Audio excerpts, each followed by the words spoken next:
Assalamualaikum warahmatullahi wabarakatuh.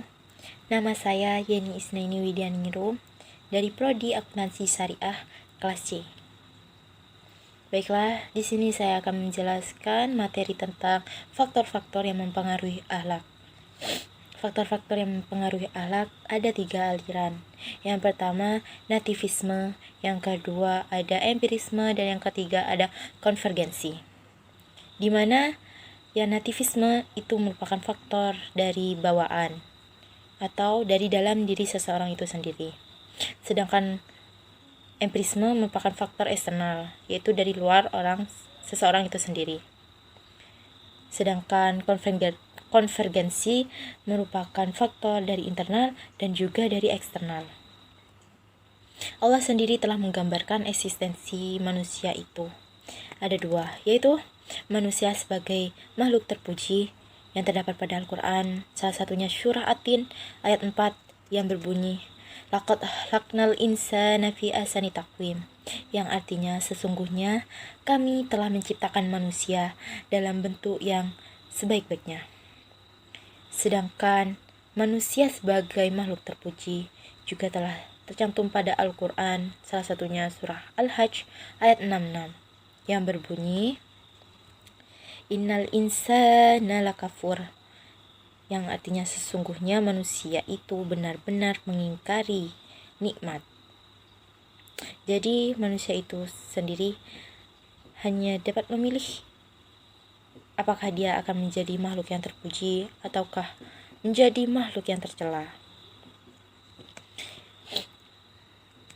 Faktor-faktor yang mempengaruhi akhlak itu sendiri ada beberapa, yaitu pertama insting, yang kedua turunan, dan juga suara hati. Ada tradisi, ada pendidikan, ada kebiasaan, dan juga ada kehendak. Di mana insting, turunan, dan suara hati itu termasuk pada aliran nativisme, yaitu bawaan dari dalam diri seseorang. Sedangkan tradisi dan pendidikan merupakan aliran empirisme, yaitu dari lingkungan, faktor dari lingkungan. Sedangkan pembiasaan atau kehendak itu termasuk dari aliran konvergensi. Contohnya pada aliran nativisme itu ada insting. Kita memiliki insting untuk makan dan juga untuk minum. Dan suara hati kita juga memiliki naluri untuk berketuhanan, di mana sebagai fitrah manusia yaitu merindukan penciptanya. Itu merupakan faktor dari dalam diri kita sendiri. Sedangkan turunan itu yaitu dari sifat-sifat yang diturunkan oleh orang-orang tua kita, baik kakek ataupun ibu ataupun ayah, nenek, dan sebagainya. Sedangkan kalau tradisi itu dari suatu kebiasaan di lingkungan yang terus mempengaruhi akhlak seseorang, mempengaruhi kebiasaan seseorang. Jadi tradisi ini sangat berpengaruh kepada akhlak seseorang. Apalagi pendidikan. Pendidikan itu sangat mempengaruhi kita dalam bertindak, berakhlak, dan juga tentunya untuk berpikir. Contoh dari aliran empirisme yaitu ada tradisi dan juga pendidikan. Keduanya ini sangat penting dan sangat berpengaruh pada akhlak. Dari pendidikan sendiri, kita dituntut untuk mempelajari suatu kebenaran, suatu hal-hal yang baik, agar diri kita mencerminkan orang-orang yang berpendidikan dan orang-orang yang berakhlak baik. Namun, sayangnya dengan berkembangnya teknologi, tradisi yang dulu kita banggakan, yang sudah terjalin lama, namun sekarang terkikis sehingga membuat kita itu semakin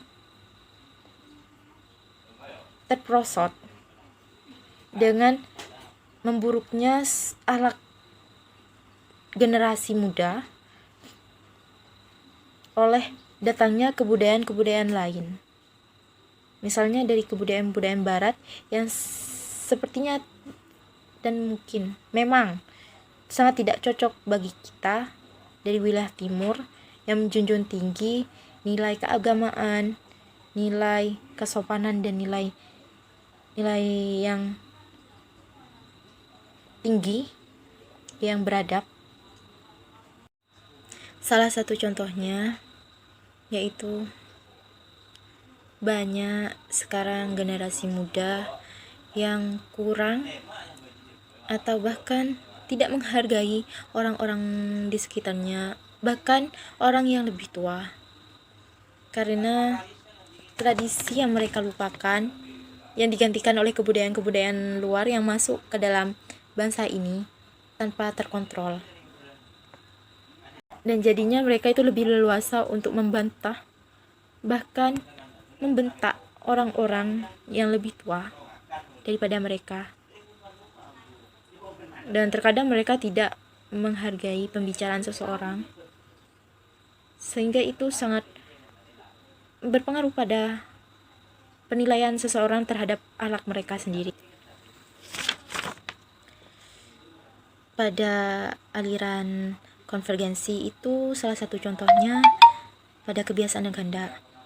Dalam kebiasaan, contohnya kita membiasakan diri untuk selalu berkata lemah lembut, kita membiasakan diri untuk menahan emosi, kita membiasakan diri untuk membangun hubungan yang baik dengan orang lain. Itu sangat mempengaruhi akhlak kita di mata orang lain.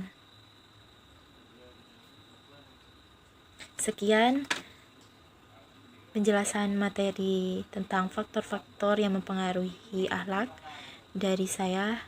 Kurang dan lebihnya mohon maaf. Wassalamualaikum warahmatullahi wabarakatuh.